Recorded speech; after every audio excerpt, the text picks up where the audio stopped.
¿Qué tal? Volvemos con las reseñas, ¿no? He estado haciendo un poco de tiempo, pero bueno, volvemos con esta super reseña, o con esta gran reseña, comentario y también crítica al libro Anamorfosis, que estoy acá, de Julián Pérez. Eh, Voy a dividir mi exposición en tres partes.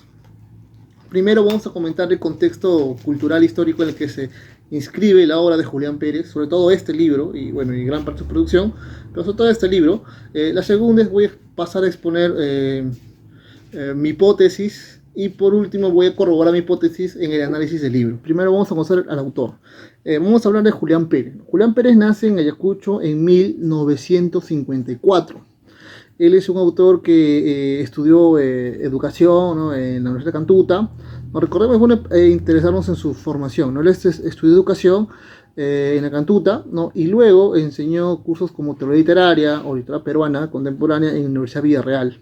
Entonces tenemos a alguien pues que ya es un poco más leído en el tema de las teorías literarias, o que no es un requisito necesario para escribir, ¿no? Pero siempre es bueno, ¿no? Sobre todo cuando tienes propuestas estéticas interesantes, como lo es el caso de Julián Pérez. Julián Pérez escribe su primera novela, Retablo. Bueno, no es su primera novela, pero es una de sus novelas más importantes, creo que la primera reconocida, que es Retablo, en el 2004, y él gana un premio importante, que era el Premio Nacional de Novela de Federico Villarreal. En el 2013 se consolida ganando criba con su novela que ganó el Premio Copé, ¿no? Y en el 2015 ubicamos esta novela, Anamorfosis. Anamorfosis es una novela que recibe el premio BCR, Banco de Reserva, el 20 premio de novela corta Julio Ramón Ribeiro, ¿no? Lo recibe Julián Pérez, ¿no?, con esta novela, Anamorfosis.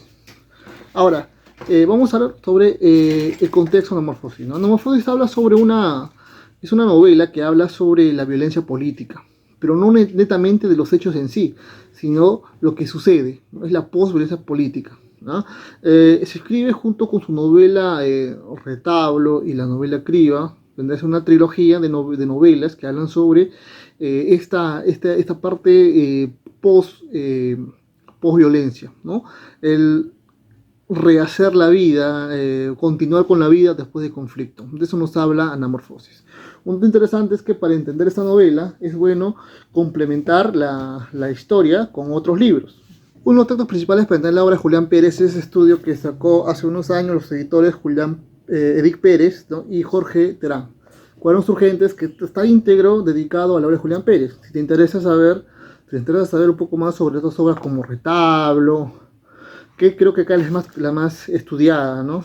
Tiene estudios, por ejemplo, sobre Retablo, sobre Criba, sobre el resto que no cesa de insistir, y tiene un estudio sobre Anamorfosis, que es la última parte. Este estudio es interesante porque el profesor Jorge Terán propone una interacción entre tres categorías que van a estar siempre unidas a la literatura, que es lo ético, lo estético y lo político, ¿no? A través de análisis de la memoria, Jorge Terán propone revisar la obra de Julián Pérez. Es que en realidad la obra de Julián Pérez, casi en su mayoría, es un ejercicio de la memoria, ¿no? La memoria está siempre muy ligada al discurso de Julián Pérez. Los narradores de Julián Pérez son seres que rememoran, ¿no? Por ejemplo, en Criba es un largo raconto, todo es un raconto tremendo. En cambio, en Morfosis dista y Cribas por eso. En Criba se alternan narradores, tercera persona y primera persona. La primera persona es el narrador, de la primera persona es una mujer, una antropóloga. Acá no, acá se alterna. Es interesante porque se alterna la tercera persona, el narrador tercera persona impersonal, está testigo ahí que nos enseña nos muestra su presencia, ¿no?, a través de sensaciones, percepciones que él se le escapa cuando habla, y también nos enseña, discute con narraciones de personajes, ¿no? Hay una discusión, una cosa dialógica por ahí. Bueno, decía que Jorge Terán pues analiza el discurso de la memoria, ¿no? Cómo recordar es ejercicio político, ¿no? Porque a veces olvidamos cosas que en la historia olvidamos cosas que son traumáticas, ¿no? Pero dentro de lo traumático también está lo que no podemos formular en palabras, ¿no? Un ejemplo que se me ocurre ahora es que imaginemos que tengamos una historia que ha pasado, ¿no? Historia de corrupción, ¿no? Y llega un nuevo gobierno afín a ese partido político que estuvo en el tiempo de las corrupciones. ¿Qué va a hacer? Va a tratar de silenciar la historia en la parte de las corrupciones, ¿no? Ahí tenemos un acto que no es ético, pues, ¿no? Que es tratar de manipular el discurso histórico en favor de intereses personales o de grupales, una clase de dominante. En este caso, el estudio de Jorge Terán lo recomiendo bastante. Les recomiendo que consigan el libro, ¿no? Recuerden, Cuadros Urgentes. Y te va a servir de entrada para otras obras de Julián Pérez, pero sobre todo vamos a estar en esta obra. Volviendo al contexto cultural, recordemos que esta obra aparece en el 2015, ¿no? Un año en que también se publica La pasajera de Alonso Cueto, que después fue llevada al cine con Magallanes, ¿no? Con Magallanes por parte de Tablero Solar. Esta obra narra parte del conflicto armado, mejor dicho, narra post-conflicto armado, y en eso tienen en común, ¿no? Que los dos hablan sobre el conflicto armado interno en Ayacucho, pero aquí es donde entra interesante Julián Pérez, ¿no? Porque hay una diferencia. Un pequeño recuento histórico. Lo que pasa es que anteriormente hubo una especie de boom de novelas sobre la violencia política, ¿no? Uno de los primeros vestigios de novelas de la violencia política es los de Julio Ortega, ¿no? Con su Adiós Ayacucho en el 86, ¿no? Es una de las primeras novelas que habla sobre violencia política cuando eso está sucediendo, ¿no? Acá también cito un estudio de Jorge Terán sobre la tipología de las novelas de violencia política, que también es interesante, está en internet, lo pueden encontrar, o pueden entrar al contactar con mi Jorge Terán para que les facilite esta tipología. Me parece que también lo publica en la revista Entre Caníbales, el número 6, si no recuerdo mal. Bueno, entonces habla sobre esta violencia política dentro del estudio. Ahí también, dentro de la tipología de Terán, le explico brevemente, son tres partes, ¿no? Las que están antes, la previolencia, la violencia misma y la posviolencia. Bueno, decíamos sobre la obra de Julián Pérez, Anamorfosis, que para apoyarnos en una buena lectura de esta obra, podríamos acudir a un estudio del crítico literario, estudioso de este tema, Jorge Terán, ¿no? Como ya mencioné anteriormente, tiene un libro, editó junto a Edith Pérez un libro llamado Cuadros Urgentes, íntegramente dedicado a la obra de Julián Pérez. El cuaderno urgente que citamos habla sobre anamorfosis en una parte final, donde, como dije anteriormente, Jorge Terán analiza la interacción entre lo ético, lo político y lo estético en la obra Anamorfosis. Ahora, ¿qué cosa nos dice con esa interacción? Como di un ejemplo, la interacción entre estos términos, nuestras categorías, todo tiene que ver con el silencio histórico, ¿no? Con lo que decido contar y con lo que decido ocultar, ¿no? Si yo decido contar, imaginemos la parte de la violencia política donde dejo mal a los terroristas, estoy de algún modo beneficiando el discurso oficial del Estado que favorece a sus soldados, ¿no? Ahí tenemos un acto político, por ejemplo. Ahora, si yo, usando un vehículo como la literatura, que es un artefacto estético, decido representar esta parte, ahí lo estético se une con lo político, porque a través de un mecanismo estético estoy omitiendo una versión. Y ese posicionamiento, ¿no? Por adecuarme hacia un estilo o una forma de narrar o ocultar, eso ya es una posición política. Hay una interacción entre las tres categorías propuestas por Jorge Terán, que son lo estético, lo ético y lo político. Este es el cuadro. Este cuadro lo elaboré yo a partir de del artículo de Jorge Terán titulado Tipología narrativa de la política, ¿no? Él divide la para ahondar brevemente en la tipología que propone Jorge Terán, él postula que son novelas que narran el conflicto armado interno. Este cuadro son los niveles que él distingue que funcionan como criterios. De ahí parten otros criterios, ¿no?, según cada nivel. Para una mejor explicación, dejaré el link en la descripción del video para que ustedes puedan remitirse directamente a este artículo. Básicamente, él resume en dos criterios fundamentales, que son el nivel contextual y el nivel literario, ¿no? Se puede entender también como el nivel literario y el nivel extraliterario, o el nivel textual y el contextual. Dentro del nivel contextual, él utiliza tres criterios que son el antes, el durante y el después del conflicto. Y lo va a tener en cuenta los enunciadores, ¿no? Los enunciadores que los involucrados directamente en el conflicto, ¿no?, como son las Fuerzas Armadas y los movimientos subversivos. Ahora, dentro de los enunciadores que presentan la sociedad civil, va a dar subdividen entre la víctima y los afectados. La víctima puede ser una víctima rural y urbana, y ambos pueden haber sufrido el conflicto de manera directa o de manera indirecta, ¿no? Me acuerdo un ejemplo que Jorge Terán ponía en sus clases, en esta novela, si no recuerdo mal, Jesús Cochebomba, donde hay este cumpleaños, que no tiene nada que ver con el conflicto muy interno a primera vista. En plena novela, en plena fiesta, se va la luz, un apagón. ¿Ya?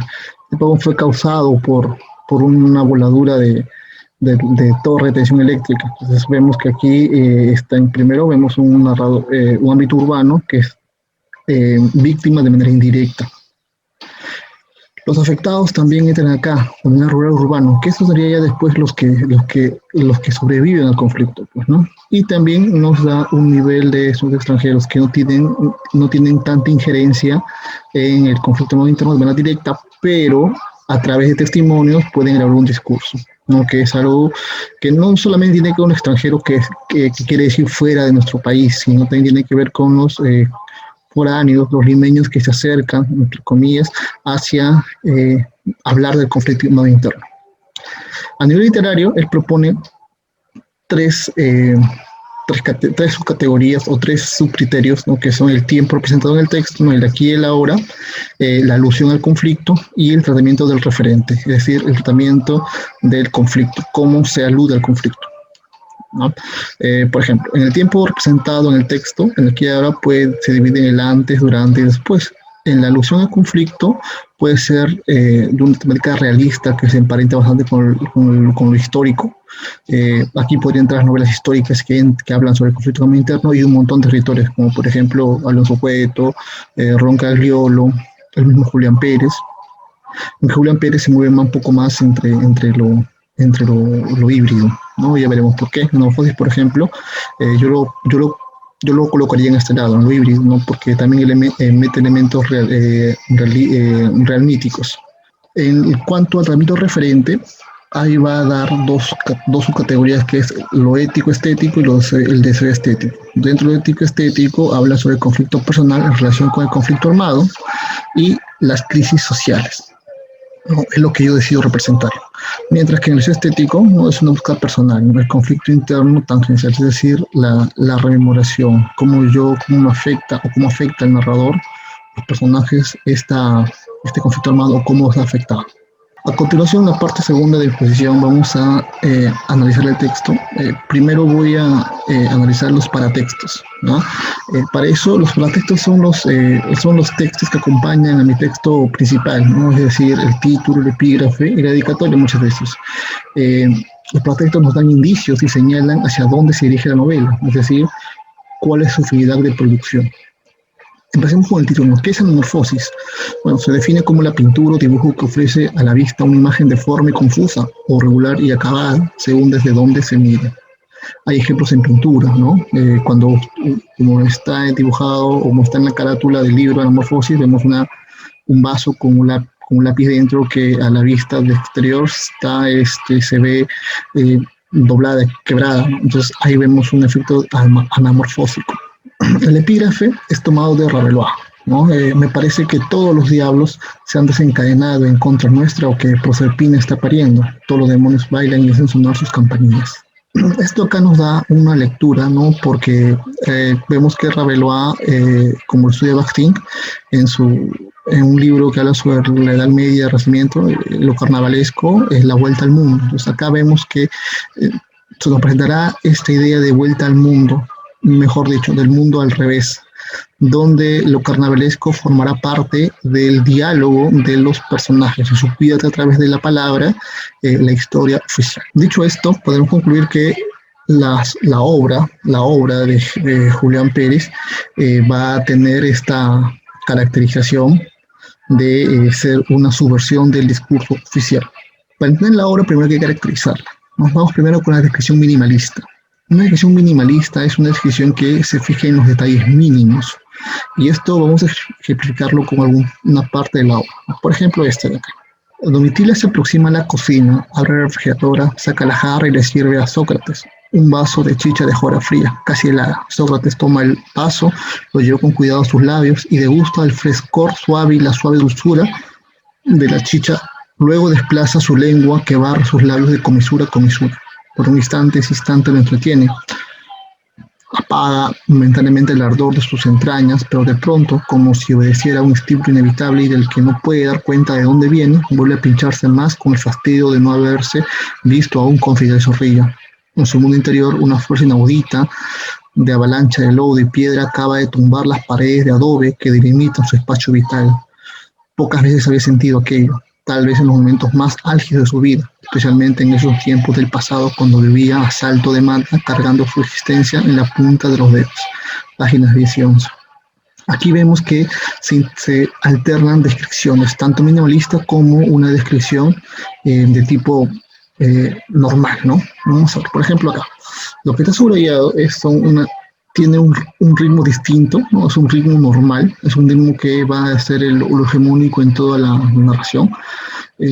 Vemos que no hay gran énfasis en los detalles, ¿no? Simplemente se narran acciones, se crean acciones, pero no corre. En cambio, en la parte de azul hay un ritmo más lento. Si se dan cuenta, ¿no?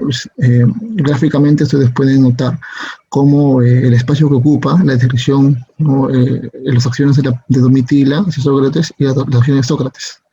Hay un espacio un poco más amplio, pero a su vez se indaga más, ¿no? en las sensaciones, ¿no? de Sócrates. Y a su vez, algo que hace el narrador es pasar de lo que es lo externo, ¿no? La descripción externa, hacia lo interno, ¿no? Acá.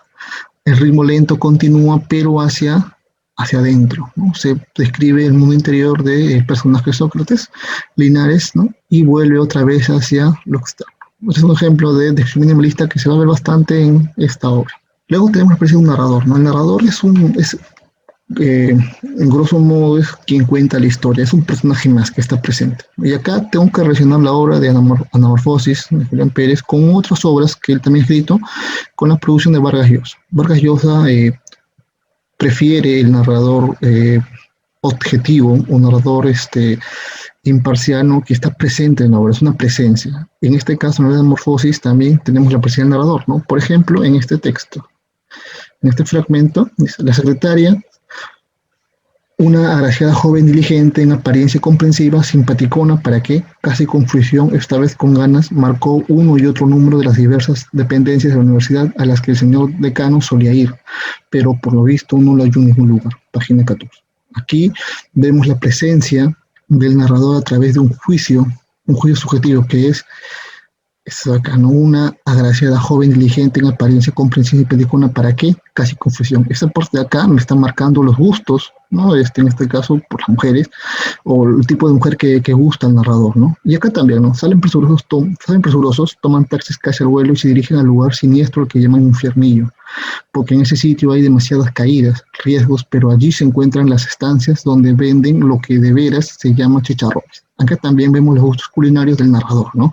¿Por qué? Porque él prefiere estos lugares porque, según él, según el narrador, aquí es donde se venden los verdaderos chicharrones.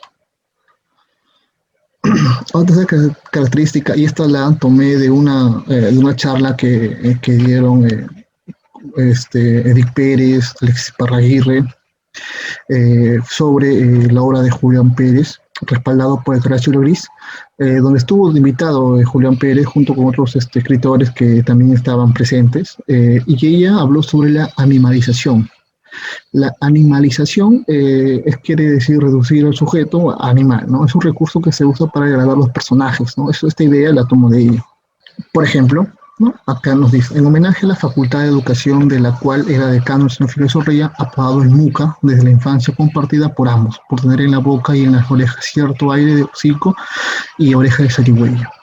Como vemos, página 15 de Anamorfosis se está reduciendo a una persona importante, no es un decano, hacia a un animal, ¿no? Lo que le quita, por decirlo de los valores humanos, ¿no? Y se puede esperar cualquier cosa de él. Eso es lo que interpreto.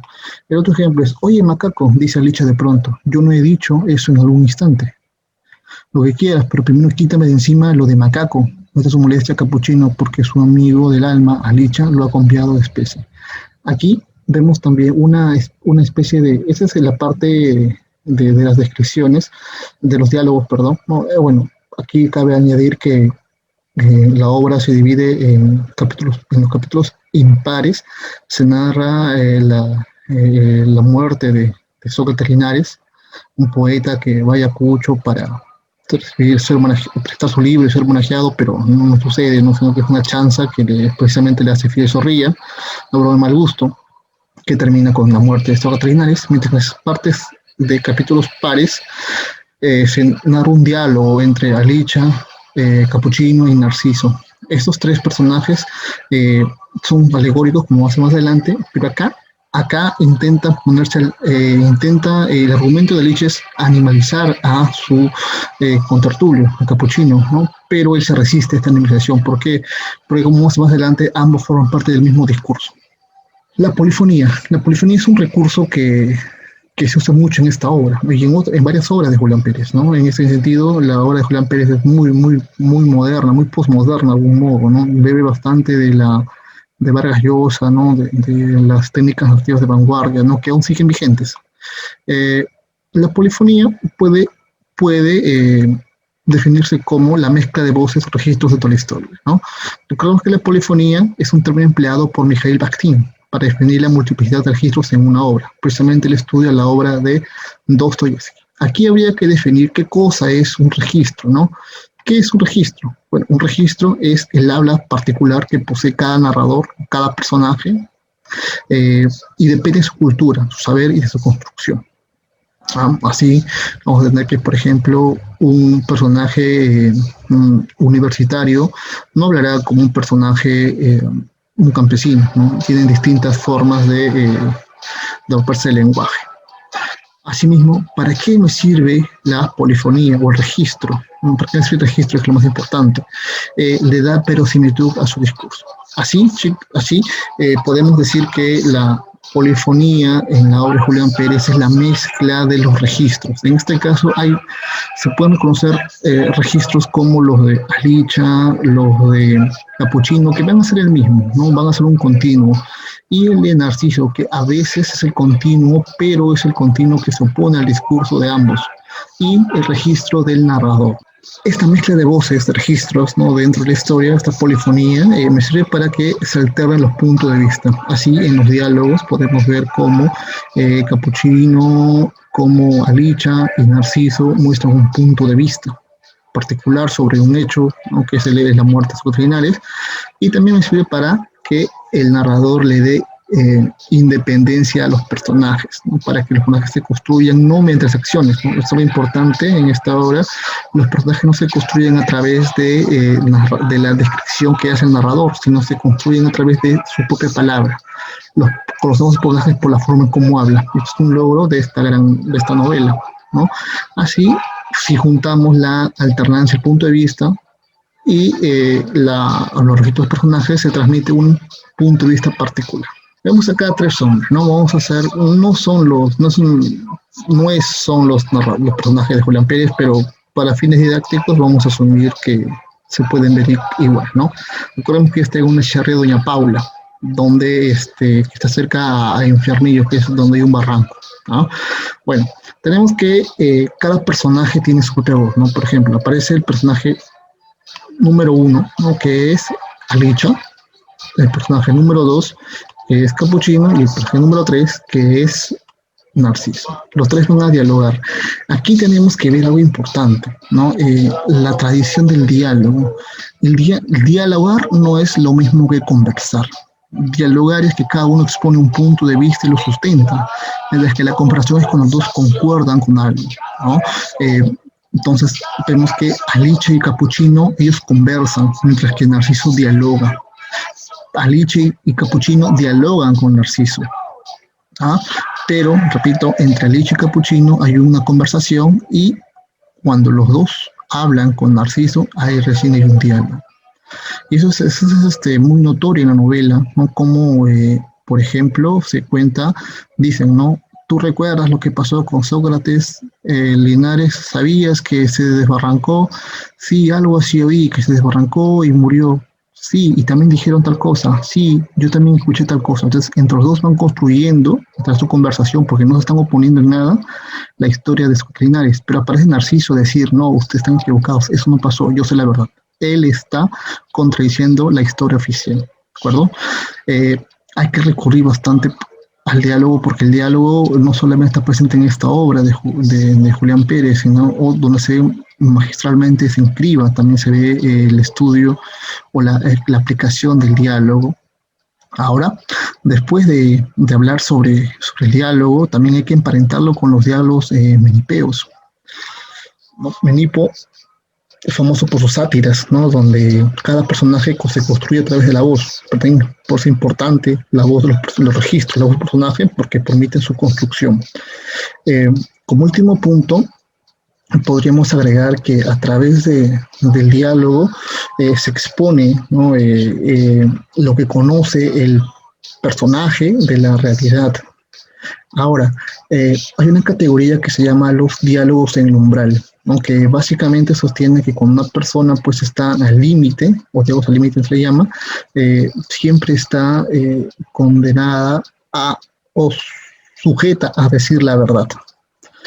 Por ejemplo, imaginemos algo cotidiano, ¿no? Las personas que están a punto de morir y confiesan de repente que tienen, no sé, otra familia, que han sido no sé, asesinos, ¿no? O han cometido errores, ¿no? Y piden que se les absuelva por ello. Un ejemplo de la extrema unción, ¿no? El padre pide que te confieses y tú en el límite de tu vida, o el protegente de su vida, dice la verdad. Ejemplos, tenemos por ejemplo el Pequeño Sarmiento, esta obra de Fernández Lizardi, en donde él al final de su vida hace un recuento de todas sus vivencias. A través de ello asumimos que lo que nos está contando es la verdad. No podemos cuestionarle porque es la verdad, es una confesión de vida. Entonces los dos personajes están en un punto, están recogiendo la historia, pero Narciso es el personaje que está al límite de la vida, ¿no? Porque como se va a explicar, él no es una persona, él ya dejó de ser, es una jarjacha, le dicen, ¿no? Y él está condenado, él obliga, ¿no? Como si fuera el tercero, el cura, él obliga a los demás a decir la verdad, y es más, él impone una verdad, porque destruye la verdad que todos habían estado creyendo. Ahora, esto es importante porque entonces a través de la voz de los personajes estamos oyendo lo que es la versión oficial reconstruida. Esto sucede en los capítulos impares, donde se nos narra la historia de Sócrates Linares y nos damos cuenta al final que es una reconstrucción periodística de alguien que ha ido a investigar lo que ha pasado. Esa cuestión se puede refutar o no, pero si analizamos bien, comparamos el discurso del periodista con el discurso de la mesa del bar o de mesa de la chicharronería, vemos que hay una cierta correspondencia. Pero aparece alguien más, aparece un personaje más. ¿Quién es el personaje que aparece acá? Aparece el narrador, ¿no? Que está observando a todos. ¿Y cómo se manifiesta? Este personaje es un narrador observador que se manifiesta mediante aclaraciones o incisiones que hace cuando el personaje está viendo hablar. Por ejemplo, si Sócrates dice, ¿no? Pidamos 2 cervezas más, dijo Alicia. Ese dijo Alicia es la voz del narrador, ¿no? Que está presente ahí, escuchando, observando cómo los 3 departen y él nos va a informar sobre ello. Por ejemplo, vemos ese texto, ¿no? Y lo encontraron hecho una piltrafa. Estaba tan chancado que parecía una masa de carne colgada de un gancho en el mercado de abastos. La roca y las cabullas de la enorme y fragosa caída por donde rodó tuvieron una tremenda chamba esa noche, según conjeturó el que menos, afirma Licha. Esta parte de afirma Licha es la parte donde el narrador interviene, ¿no? Pero deja hablar a Licha, se ha construido él a través de las palabras desde antes, es un fragmento pero aquí Licha, el narrador está impone su presencia. Claro, las rocas y las cabullas le hicieron todo esto. Nos enteramos por los periódicos y por los chismes que propalaron la noticia como una explosión. Aún tengo entre mis cachivaches unos recortes que por toda la semana fueron dando cuenta del hecho fatídico, aunque a la siguiente se callaron todos como si alguien les hubiera prohibido decir algo bajo amenaza de un castigo desesperado. Lo confirma Capuchino. Si se dan cuenta, en este diálogo, es una conversación, hay un continuo, ¿no? Ambos hablan para complementar la historia del otro. A eso toma la página de Anamorfosis. Continuando, mi nombre es Narciso y mi apellido paterno es Guayua. ¿No se acuerdan de mí? Mi sobrenombre era Payayo. Me lo pusieron ustedes porque de niño y aún de puber tuve siempre dificultad para pronunciar la S. Por eso, cuando un circo vino a Lima y se presentó en el colegio con algunos números como parte de su promoción, dije jubiloso Payayo, Payayo, en vez de narices de bola de roja, zapatos gigantescos y pantalones con tirantes que les bailaban en sus piernas cortas. Página 55. Aquí se presenta Narciso, Guayua, ¿no? El Payayo, como se denomina, y está contándonos parte de su vida, pero sirve para construir su personaje, ¿no? Ya sabemos, pues, miren, no hace falta que el narrador nos explique cómo es, ¿no? Cómo la dificultad tiene con pronunciar la letra S, ¿no? Simplemente él, Narciso, nos está contando su experiencia, su herida, ¿no? Que es no pronunciar la letra S. Y así la importancia del diálogo en esta obra. Por último, pasaremos a la parte del análisis del texto. Para ello, vamos a explicar primero mi hipótesis. Mi hipótesis es que en Anamorfosis se realiza una crítica ácida que se hace a los escritores de la violencia política. Esta violencia, como lo expliqué al final de la exposición, se da a través de la figura del abismo, ¿no? Brevemente la historia cuenta cómo dos amigos, ¿no? Alicia y Capuchino, se sientan alrededor de una mesa para beber y añorar. De pronto son visitados por Narciso, un tercer hombre que les insiste en que se conocen. Los tres son ayacuchanos y vivieron época de violencia política. Lo que dicen en sus diálogos son alegorías. Lo que me interesa para este análisis es el final. Los tres salen a buscar el abismo de Infernillo, el cual han referido con morbo y detalles, donde hallaron muerto a un conocido suyo, cuya muerte ha sido especulación de todos en Huamanga. Los tres personajes van, y solo Narciso se atreve a descender al abismo. Los otros dos huyen y solo escuchan los gritos de dolor del que descendió.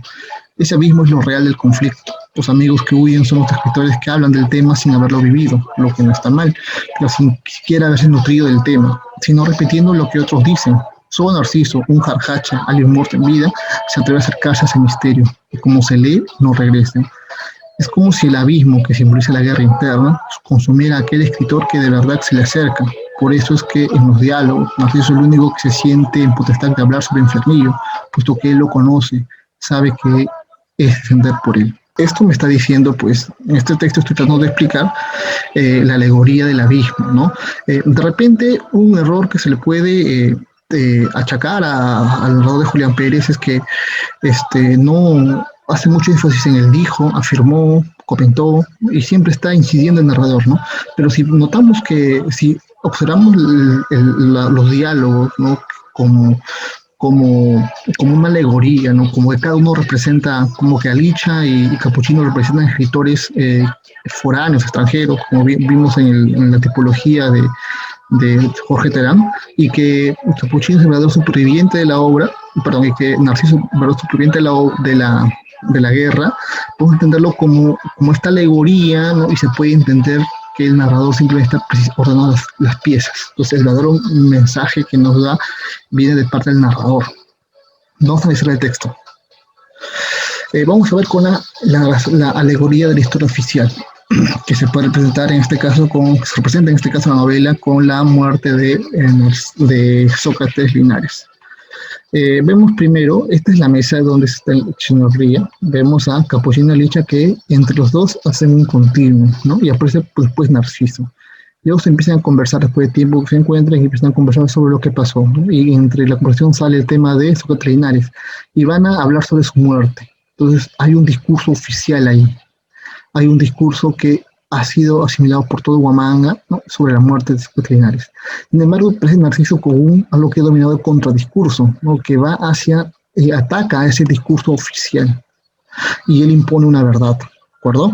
Ahora, características de estas, de Capuchino y Licha, discurso oficial en general, es que repiten lo que se ha dicho por otros y no son testigos directos, mientras que Narciso cuestiona la verdad de todos y es un testigo presencial. Así, tenemos que entre Narciso, el diálogo será entre el discurso oficial y el contradiscurso, ¿no? El discurso de todo por todos y el discurso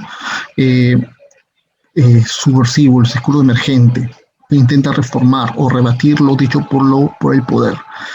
Esto es una alegoría de la historia peruana, ¿no? Muchas veces el bando subversivo ha sido opacado, ¿no? Como seres inhumanos, lo que no estoy defendiendo, lo que han hecho, pero se deja de lado otras cosas para decir que pues el poder y de paso limpiar lo que han hecho no quiere que sepamos. Entonces lo que hace Narciso es ir contra ello, ¿no? Entonces la alegoría de la historia oficial sería a partir del discurso o los parlamentos que nos enuncian los personajes.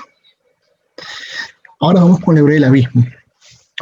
Recordemos que otra vez Alicia, Capuchino y Narciso, ¿no? Este triángulo negro representa el abismo de Infiernillo.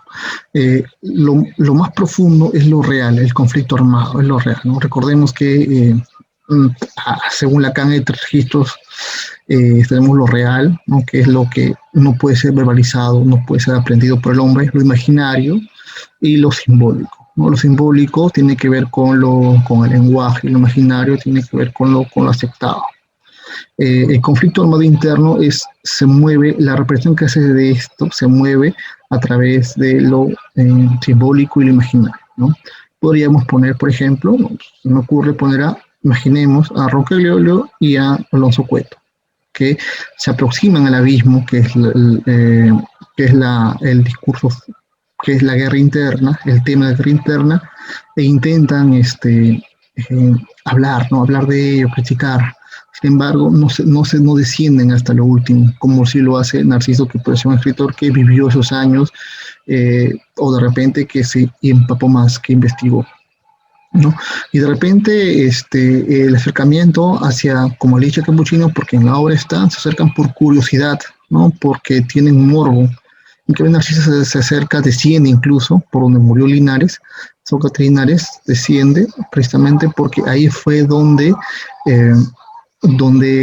él desaparece, ¿no? Él es consumido por el abismo. Al final, Narciso, Guaigua y el abismo fue uno solo. El conflicto armado podría ser él. Continuando, vemos que entre Licha y Capuchino hay una aproximación al abismo, ¿no? Como ya lo dije, mientras que Narciso es una inmersión. Él sí ha descendido a lo real. Este descenso es una interpretación que se trata de lo simbólico, que es el lenguaje. Yo puedo hablar de conflicto, de lo real del conflicto, pero no puedo interpretarlo como es, ¿no? Simplemente voy a acercarme, no puedo decirlo. Incluso el mismo Narciso no puede especificar que el hecho que se funda con el abismo es una metáfora, así lo veo yo, de cómo lo real lo absorbe, lo consume. Él tampoco nos dice nada, simplemente se oye su voz, pero su presencia se apaga. Mientras que Alicia y Capuchino han asimilado lo imaginario, lo que es decir, el discurso que se ha hecho a través de la literatura, de la historia oficial, de lo simbólico. Y eso sería toda mi exposición, ¿no? Espero pues que esta obra de Julián Pérez haya sido de su agrado y que la lean, ¿no? Lean. Si me preguntan cuáles son las 3 obras que recomiendo de él, recomiendo primero, en primer lugar, Criba, después Retablo y después Anamorfosis, ¿no? Ya algún día podré hacer algo sobre Criba, que también parece una novela muy genial, y espero pues que video pueda ser de su agrado y lo hayan disfrutado. Si gustan, pueden enviarme sus libros para poder leerlos. Un gusto.